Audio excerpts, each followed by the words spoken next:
Coming up on 5 Minute News. New data shows COVID-19 vaccines in pregnancy are safe. As 27 migrants die at sea, France calls for European aid.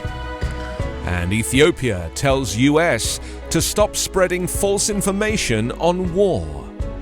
It's Friday, November 26. I'm Anthony Davis. COVID-19 vaccination is safe for pregnant women and not associated with higher rates of complications, data released by the UK Health Security Agency showed on Thursday, as officials urged pregnant women to take up the offer of shots. The real-world data from the rollout of COVID-19 vaccines in Britain support other studies around the world that the vaccines are safe to give at any stage of pregnancy, the UK HSA said. It found that there were not substantial differences in rates of stillbirths, rates of birth with babies with low birth weight, and the proportion of premature births between vaccinated women and unvaccinated women. Officials said the data was especially reassuring, given that the first pregnant women to be offered the vaccine were those with underlying health conditions, who would be expected to be at higher risk of complications. Every pregnant woman who has not yet been vaccinated should feel confident to go get the jab, and this will help to prevent the serious consequences of catching COVID-19 in pregnancy, said Dr. Mary Ramsey, head of immunisation at UK HSA. The Health Ministry said that catching COVID-19 came with much bigger risks than having the vaccine, adding that only 22% of women who gave birth in August were vaccinated. French President Emmanuel Macron appealed on Thursday to neighbouring European countries to do more to stop illegal migration into France after at least 27 people died trying to cross the English Channel. Macron said that when migrants arrive on French shores with hopes of heading to Britain, it is already too late. Speaking a day after the deadliest migration tragedy to date on the dangerous sea lane that separates France and Britain, Macron said France is deploying army drones as part of stepped-up efforts to patrol its northern coastline and help rescue migrants at sea.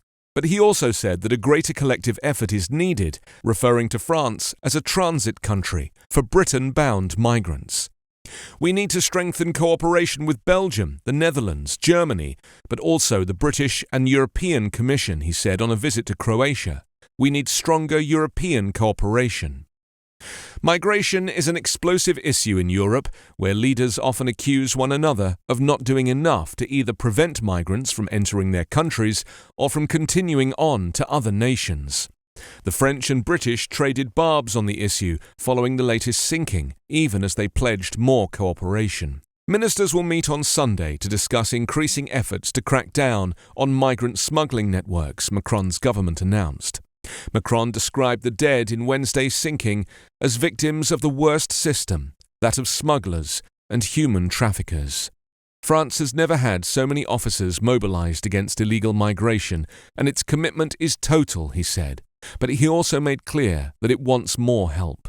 Ever-increasing numbers of people fleeing conflict or poverty in Afghanistan, Sudan, Iraq, Eritrea or elsewhere are risking the perilous journey in small, unseaworthy craft from France, hoping to win asylum or find better opportunities in Britain. The crossings have tripled this year compared to 2020. French authorities said Wednesday's was the deadliest migration tragedy in the Channel since 7 migrants died in October 2020. Shipwrecks on that scale, however, are not uncommon in the Mediterranean Sea, where just this year, about 1,600 people have died or gone missing. Ethiopia's government has asked the United States to stop spreading what they claim are falsehoods against the country, the State Minister of Communication said on Thursday, after the US State Department issued an alert about potential terrorist attacks. Prime Minister Abiy Ahmed's government and rebellious forces from the Tigray region in the north have been fighting for more than a year in a conflict that has killed thousands and displaced millions in Africa's second most populous nation. This week, the Irish government said Ethiopia had expelled 4 of 6 Irish diplomats because of Ireland's stance on the conflict.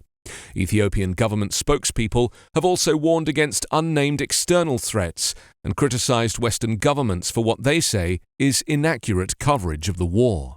Kebede Dasisa, the state minister, said the US government should refrain from disseminating shameful fake news and defamation regarding Ethiopia, state broadcaster EBC reported. He referred to a US embassy statement on Tuesday that urged its citizens to maintain a high level of vigilance due to the ongoing possibility of terrorist attacks in Ethiopia.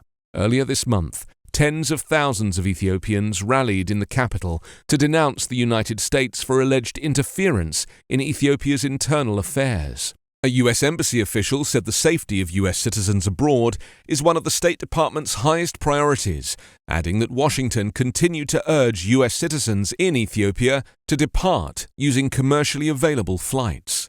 For months, the United Nations has said that more than 400,000 people are facing famine in Tigray. You can subscribe to 5-Minute News on YouTube with your preferred podcast app. Ask your smart speaker or enable 5-Minute News as your Amazon Alexa flash briefing skill. Subscribe, rate and review online at 5minute.news. 5-Minute News is an Evergreen podcast covering politics, inequality, health and climate, delivering independent, unbiased and essential world news daily.